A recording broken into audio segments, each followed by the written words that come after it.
मैं पिछले 2 साल से यहाँ के प्रदेश अध्यक्ष जी के माध्यम से यहाँ जो अत्याचार हो रहे हैं, जैसे ठियोग का मामला भगतराम हत्याकांड, उसमें अब तक न्याय नहीं मिला है। एक ग्राम पंचायत गवाही देवी मोड़ का जो अनुसूचित महिला प्रधान थी, उनके साथ जो है भेदभाव हुआ, उस पर कोई न्याय नहीं हुआ। एक संधू ग्राम पंचायत का मामला है, उसमें मारपीट हुई, उसमें कोई अब तक न्याय नहीं हुआ। फिर परशुराम जी का मामला है, वो एक अन्याय हुआ। उसके अलावा ये जो वर्तमान में आज ये जो सिरमौर का जो गिरपार क्षेत्र है, उसको हाटी जनजाति क्षेत्र बना के जिस तरह से 40% आबादी शेड्यूल कास्ट की वहाँ है, उनसे कोई बातचीत नहीं होती है और ये प्रयास किया जाता है। लंबे समय से यहाँ छुआछूत की घटनाएं बढ़ रही हैं, यहाँ एट्रोसिटी घटनाएं बढ़ रही, कार्रवाई के नाम पे जो लोग कार्रवाई चाहते हैं उनकी हत्या कर दी जाती है। और फिर ये इतना बड़ा षड्यंत्र करके, झूठे साक्ष्य प्रस्तुत करके एक इतने बड़े वर्ग को अधिकारों से वंचित, आरक्षण की जो व्यवस्था है पंचायती से लेकर विधायिका तक जो है, लोकसभा तक, उसके अलावा एट्रोसिटी एक्ट जो है, जो लागू नहीं होगा जनजातीय क्षेत्र में, ये एक षड्यंत्र है कि वो अपराधियों को, जो लोग अन्याय अत्याचार कर, उनको खुली छूट दे, लाइसेंस दे रहे हैं आरोप अन्याय करने का कमजोर वर्ग के लोगों पे। ये हम लोग नहीं सहेंगे। हमारी मांग है कि जब 2017 तक रजिस्ट्रार साहब ने इस बार रिपोर्ट को खारिज किया, अगले पिछले 5 सालों में क्या परिवर्तन हुआ? हम पे तो रिपोर्ट कार्ड है कि 122 से ज्यादा मामले दर्ज हुए, 106 मामले तो बिल्कुल उसी क्षेत्र के हैं, कोई कार्रवाई नहीं होती है, कोई सुनवाई नहीं होती है। कुछ मामले भीम आर्मी के लोगों ने उठाए हैं।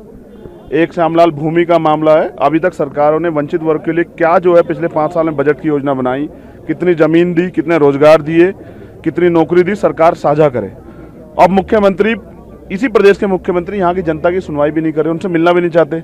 तो वो किन के मुख्यमंत्री हैं? वो पंजाब के मुख्यमंत्री तो नहीं है, वो तो हिमाचल के मुख्यमंत्री है। आज ये लोग बड़े पैमाने पर इकट्ठा हुए हैं, ये लगातार समय मांग रहे हैं। तो मुख्यमंत्री अगर 40% आबादी को नकार के, इग्नोर करके और जबरन कोई कानून जो है लागू करना चाहते हैं, तो वो कानून हम लोग लागू नहीं होने देंगे। क्या आपको लगता है कि इसके पीछे राजनीति है? क्योंकि करीब 3 लाख की आबादी वहाँ पर है और जबकि 2-4 क्षेत्र और है हिमाचल के जिनकी आबादी कम है, तो उनके लिए कोई ऐसी जो है जल्दबाजी? ये सारा जो है कुछ लोगों को खुश करने के लिए सरकार जो है शोषित वर्ग के अधिकार जो संविधान ने दिए उनको अधिकारों से वंचित करना चाहती है। आर्टिकल 322(2) का जो है ना, ये खुला उल्लंघन है। आप शेड्यूल कास्ट, अनुसूचित जाति के लोगों को उनके अधिकारों से वंचित कर ही नहीं सकते हैं। आप दे तो कुछ नहीं रहे, जो उनके हिस्से में संविधान था उसको भी छीनने का प्रयास कर रहे हैं, जबकि ये पावर सरकार को है, स्टेट गवर्नमेंट को भी दी है। ये पावर कॉन्स्टिट्यूशन ने स्टेट गवर्नमेंट को दी और केंद्र सरकार ने भी, कि वो चाहे तो उनके वर्ग हितों के लिए कुछ अच्छा काम करे, वो तो नहीं किया मुख्यमंत्री ने। तो अधिकार के आवाज उठाने पे जो हत्याएं हो रही है, ये बंद होनी चाहिए और इस मांग को मुख्यमंत्री अनावश्यक रूप से ना लें। ये जायज मांग है, एक बड़े समाज की मांग है, इस पर गौर करें और अगर वो इसको इग्नोर करते हैं तो फिर हम मजबूर होकर सिरमौर से लेके शिमला तक पैदल यात्रा निकालेंगे और अगले 1 महीने में हम लोग गांव-गांव जाके वंचित वर्ग के लोगों को तैयार करेंगे इस अन्याय के खिलाफ लड़ने के लिए। एक नेता ने भी आपको जो चेतावनी, पब्लिसिटी स्टंट होगा, उनका पहचान बनाना चाहते हैं, बाकी और कुछ नहीं। एक चीज और पूछना चाहेंगे कि आप सिरमौर से आप लड़ाई स्टार्ट करेंगे, पर सिरमौर में रहने वाले कुछ दलित नेता है, उस जनजातीय जो फैसला लिया उसका स्वागत भी कर रहे हैं। देखिए, मैं जिनका रोजगार चल रहा है, मैं उनके बारे में कुछ नहीं कह सकता हूँ। मैं समझता हूँ वो 3-4 लोग इम्पोर्टेंट नहीं, ये जो 3-4 हज़ार लोग यहाँ बैठे हुए, ये इम्पोर्टेंट हैं। आप देख रहे हैं गर्मी है, 40 से ऊपर टेम्परेचर है। मैं तो यहाँ सोफे पे बैठा हूँ, मेरी बहनें माएँ ज़मीन पे बैठी हैं, फर्श जल रहा है। वो उस दर्द को महसूस कर रही है, क्योंकि जो आने वाला दर्द है वो ज़्यादा उससे कठिन है। तो मैं उनकी भावनाओं का सम्मान करते इस लड़ाई को लड़ना चाहता हूँ।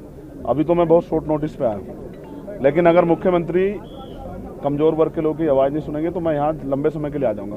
फिर मुख्यमंत्री जी चैन से नहीं बैठे। हमने तय किया है कि जो मुख्यमंत्री हमारे लोगों को पैदल करना चाहते हैं अधिकारों से, उस मुख्यमंत्री को भी हम लोग पैदल कर देंगे और वो जनता की सुनवाई नहीं करेंगे। ये लड़ाई कितनी मुश्किल होने वाली है, क्योंकि संविधान की शव यात्रा भी राजधानी शिमला से निकाली गई, सरकार उसकी छूट जो है सरकार ही देती है। यही सरकार जो बाबा साहब को आजकल पूजने का नाटक करती है, ये संविधान शव यात्रा भी निकालती है। इस सरकार की कथनी करनी हम लोग देख चुके हैं। इस सरकार से ज़्यादा उम्मीद नहीं, लेकिन अपने आंदोलन से ज़्यादा उम्मीद है कि अपने आंदोलन के जरिए हम लोग सरकार को, बहरी सरकार को जगाने का काम करेंगे। अगर नहीं सुनवाई होगी, रास्ता कठिन सरकार के लिए होने वाला, हमारे लिए तो रास्ते कठिन लंबे समय से ही हैं। हम पैदा हो रहे हैं, ये भी कठिनाई है, तो हमारे लिए रास्ते लंबे समय कठिन, अब तो हम सुगम कर रहे हैं, अब अपने अधिकारों को समझ रहे हैं।